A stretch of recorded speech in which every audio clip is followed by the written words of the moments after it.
Como vão, seguidores? Eu sou Cíntia Domingos Nascimento e esse é nosso canal de baralho cigano aqui no YouTube. Vamos falar um pouquinho, né, sobre as minhas somas dentro da mesa real. Aqui eu vou passar a forma como eu desenvolvo as somas na mesa real. Não vou passar interpretações de jogos, nem significados das cartas ou explicações sobre as conjunções. Eu vou passar a forma, né, da minha metodologia de somas. Então, eu tenho algumas formas de fazer aí as somas das cartas. Por exemplo, caiu a lua na casa 1, né? Vamos começar assim.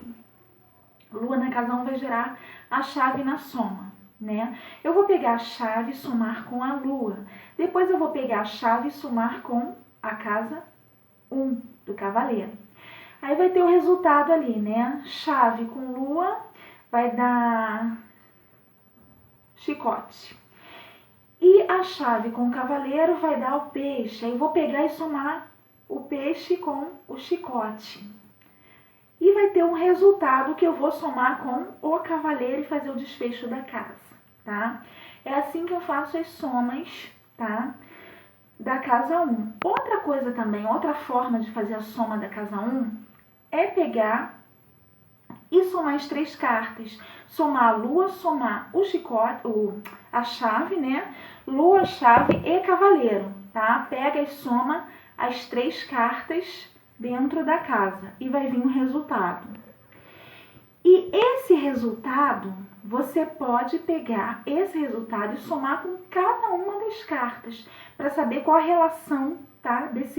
Dessa carta com as cartas da casa domiciliar, né, a carta regente, e essa carta da soma, por exemplo, lua com chave e cavaleiro.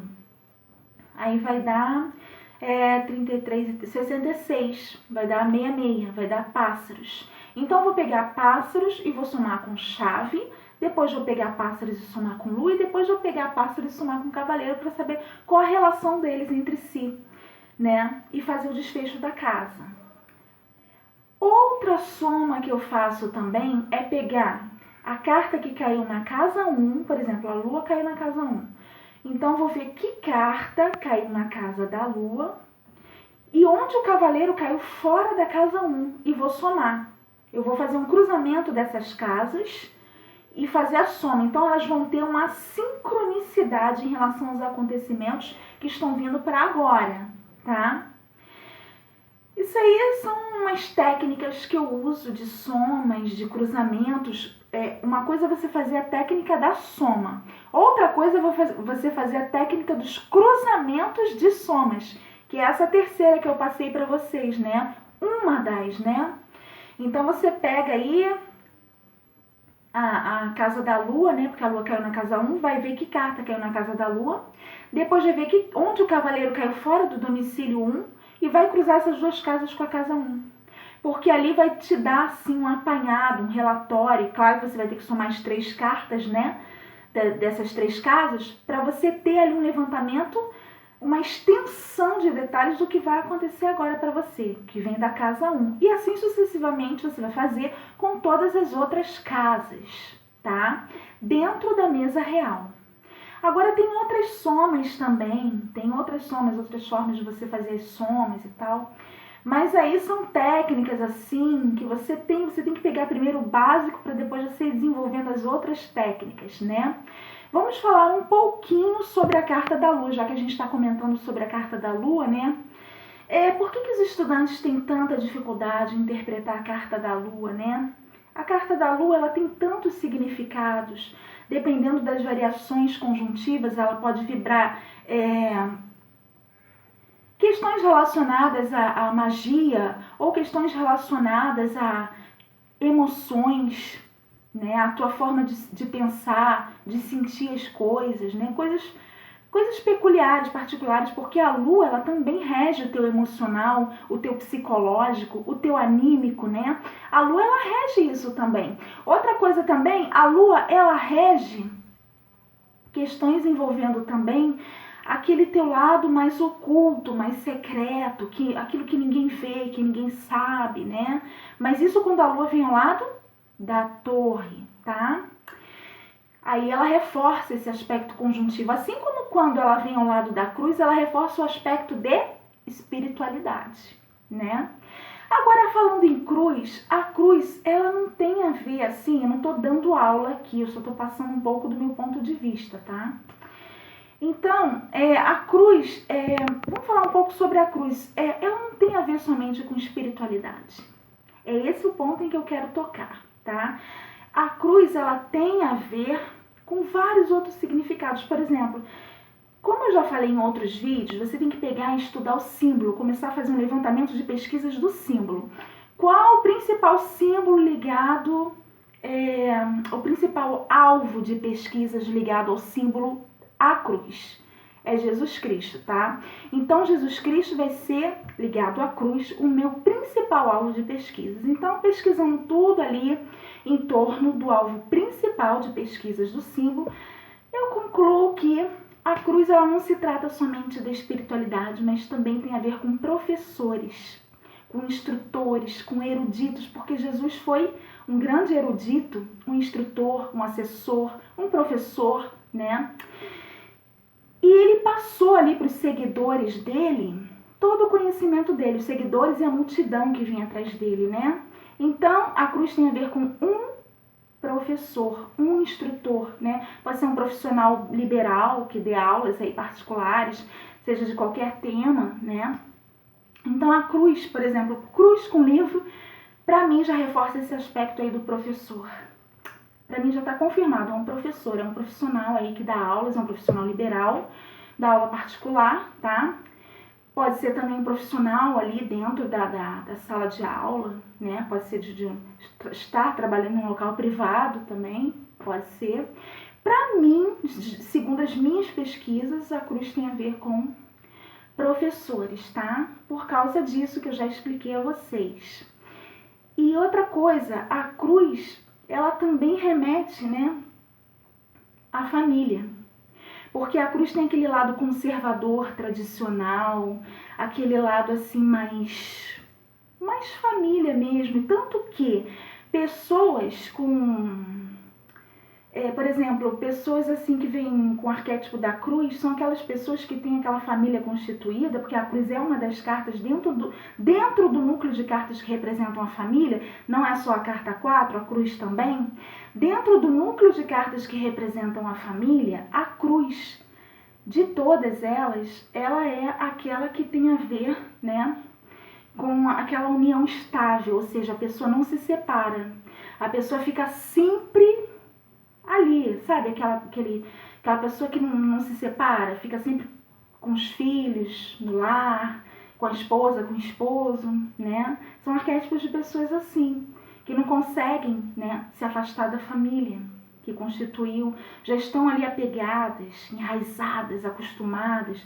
É a tradição, é o costume, é o apego, é o conservadorismo, enfim, são as raízes, né? Então, a cruz é uma das cartas dentro do baralho muito ligadas, né, à família. Mas aquela família, assim, que você vê que não tem separação, né? E temos aí o núcleo, né? Já falei um pouquinho do meu ponto de vista sobre a cruz. Temos o núcleo das cartas que tem ligação com a família. Por exemplo, a aliança tem a ver com a família. A montanha tem a ver com a família. O jardim tem a ver com a família. Tem cartas que tem a ver com a família. Só que cada uma dessas cartas tem a sua especificidade, a sua distinção em relação à família, tá? Tem umas que levam para um lado assim mais sério, mais comprometedor, e outras que não, tá? Agora tem cartas dentro do baralho também que tem a ver com família, porém, assim, não necessariamente casando, mas morando junto, união estável, né? Cartas que têm a ver com noivado, por exemplo, é o buquê com as conjunções, né? O buquê com o ramalhete, o buquê com o jardim, né? O buquê com o jardim, o buquê com o jardim tem muito a ver com noivado, né? Tem uma carta também Mas não tô assim passando coisas na totalidade, né? Na totalidade dos estudos, das minhas pesquisas. Estou passando assim o meu ponto de vista, que está no meu material, para vocês poderem ter aí um apanhado, uma distinção a respeito de como eu desenvolvo aqui, tá? As minhas pesquisas, os significados das minhas cartas são bem diferentes, meu ponto de vista é bem diferente. Eu discordo de outros pontos de vista de autores. Eu desenvolvi aqui o meu, né? Inclusive sobre a cruz, né? Relacionada à família. Já fiz uma publicação no Clube do Tarô, tá? O link está aqui abaixo. Quem quiser acessar minha publicação no Clube do Tarô falando sobre a cruz, em relação à família, pode acessar. O link está aqui abaixo, tá? E sobre tudo isso que eu tô falando para vocês, está no meu material. Quem quiser dar uma conferida, tá? Tem coisas que eu ainda não publiquei também, não tornei públicas, tá? Mas estão no meu livro, eu tô passando só um pouquinho para vocês. Então, sobre essas cartas, assim, a cruz também tem ambiguidade, tá? A cruz também tem um lado ambíguo, porque em relação a essa questão, assim, em relação às questões afetivas, por exemplo, a cruz pode tanto representar a pessoa solteira, né, o celibato, como também representar a pessoa casada, né, a família constituída, conservadora, tradicional. Tem essa ambiguidade. Então vai depender muito de como você vai analisar, né, a associação das cartas ali. Mas a cruz tem esse lado sim, tá? Ela também representa, ela está junto do núcleo, ela está tanto no núcleo das cartas que representam os solteiros, como dentro do núcleo das cartas que representam os casados, tá? Tem essa ambiguidade. A foice já é outra também, foice também tem ambiguidade. Então tem um núcleo aí bem distinto, né, de cartas que representam essas questões. O livro, né, o livro também é outra carta, sim, que as pessoas não sabem analisar bem, né, não entendem bem sobre os assuntos do significado da carta, exatamente por carência de conhecimento, né. O livro, as pessoas falam que o livro, na maioria das vezes, o livro para as pessoas, para os estudantes, representam mais assim aquele lado de estudos, aquele lado de conversa, né? Porém, o livro tem assim uma extensão de significados que vão além do que vocês imaginam, né? Porque a pessoa fala, não pode, tem gente que não pode olhar para o livro e já fala que tem alguma coisa envolvendo papéis, segredos. Tudo bem, tem uma coerência simbólica, mas você não pode ficar analisando a carta só dentro desse tema específico, tá? O livro ele também tem a ver com outras questões. Mas eu não posso, eu não vou ficar aqui abordando, né, os significados das cartas.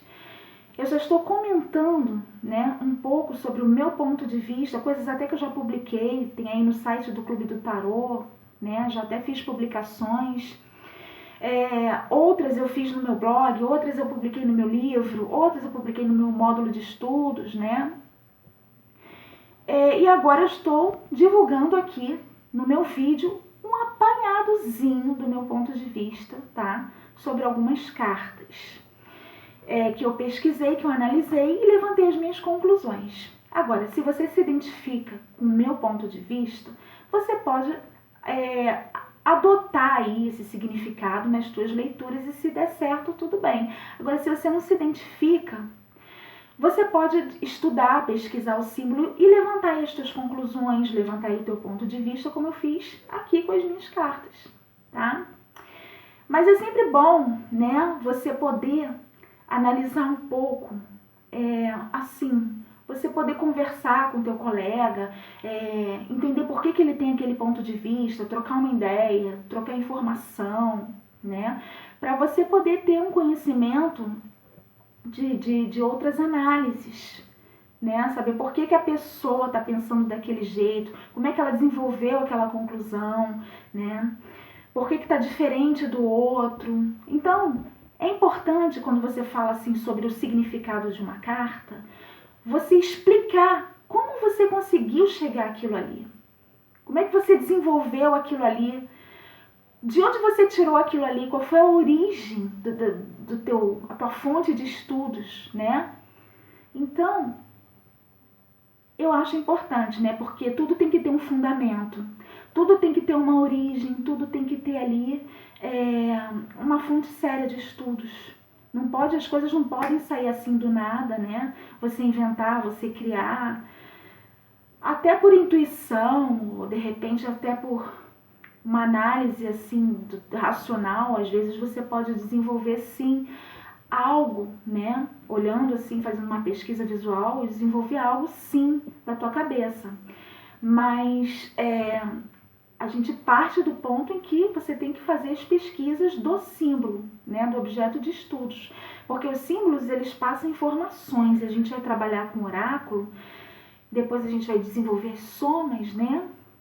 Então, quando se trabalha com símbolos, você tem que dominar o significado, senão você vai olhar para o símbolo e vai ver o quê? Vai falar o quê? Né? Você tem que ter um estudo, você tem que ter conhecimento de pesquisas, né? Todas ligadas ao símbolo, e tem que ter ali um campo assim, bem aberto. Como assim um campo bem aberto? Por exemplo, o que é a Lua no positivo? O que é uma Lua no positivo? O que é uma Lua no negativo? O que é um livro no positivo? O que é um livro no negativo? O que é um livro assim no espiritual? O que é um livro na saúde? O que é um livro na profissão? Tá entendendo? Abrir, né? Um campo aberto. Isso é um campo aberto. Então, para você conseguir chegar a esse nível, você tem que primeiro começar devagarzinho. Você tem que começar só pelo estudo do símbolo. Vai fazendo análise, vai desenvolvendo ali, para depois você chegar ao levantamento das conclusões e abrindo. Aí você vai abrindo, vai ficar mais fácil quando você conhecer os assuntos envolvendo o livro, os assuntos envolvendo a lua, os assuntos envolvendo a cruz. Poxa, eu já estudei, já sei, né? Eu já tenho aqui, né? Por exemplo, já tenho aqui 4 folhas de ofício, né? Já dá para mim estudar bem, né? Já dá para mim estudar bem um símbolo, a cruz, por exemplo. Já tem 4 folhas de ofício aqui só com estudos sobre a cruz. A partir daqueles estudos ali que você vai começar a abrir teu campo. Isso eu te garanto. Porque aqueles estudos ali que vão te dar o pontapé, a partida, né, o ponto de partida, para você abrir a cruz no significado da saúde, no significado profissional, no significado pessoal, no significado das finanças, em todos os campos. Em todos os campos. Aquilo ali é o teu pontapé, porque você tem que ter o conhecimento inicial, né, de pesquisas, de como aquilo ali funciona. Como é que funciona esse símbolo? Qual a funcionalidade dele? Qual a história dele? Qual a origem disso aí? O que está ligado a isso? Né? O que envolve isso? Né? Isso tudo é o estudo do símbolo. E quando você olhar para a carta, abrir a carta dentro do jogo, você já vai saber o significado, já vai saber o que você vai desenvolver ali. E principalmente pessoas que têm problemas aí com conjunções de jogos, né? Eu já falei e repito, uma carta só vai reforçar o significado X quando estiver ao lado de outra carta que também reforça o significado X, tá? Por exemplo, a cruz não é espiritualidade em tudo, tá? Mas se ela sair ao lado da torre, por exemplo, da lua, por exemplo, reforça sim o significado de espiritualidade. Agora, saiu uma lua assim com livro, por exemplo, para mim não tem a ver com espiritualidade, para mim tem a ver com professores, com instrutores, assessores. A cruz é o erudito, aquele que tem uma bagagem de conhecimento grande, aquele que sabe, né? Cruz ao lado da casa representa a família. Então, eu vou vendo, né, de formas diferentes. Ó, cruz, assim, em direção à casa. A cruz, quando vem em direção à casa, representa a família. A cruz depois da casa pode representar um estabelecimento religioso. Então, a cruz vindo pela esquerda representa a família. A cruz à direita da casa, o templo religioso. Então, tem essas técnicas, né? Esquerda e direita. Tem as técnicas também de uma carta com o mesmo significado da cruz, reforçando o significado dela, de espiritualidade, né? Então, você tem que prestar atenção nisso tudo para você poder se encontrar dentro da mesa de jogo, para você poder se encontrar ali, porque sem isso não adianta, você vai ficar estudando. Eu conheço pessoas que estudam, pega material, copia material, e quando vai abrir um jogo simples,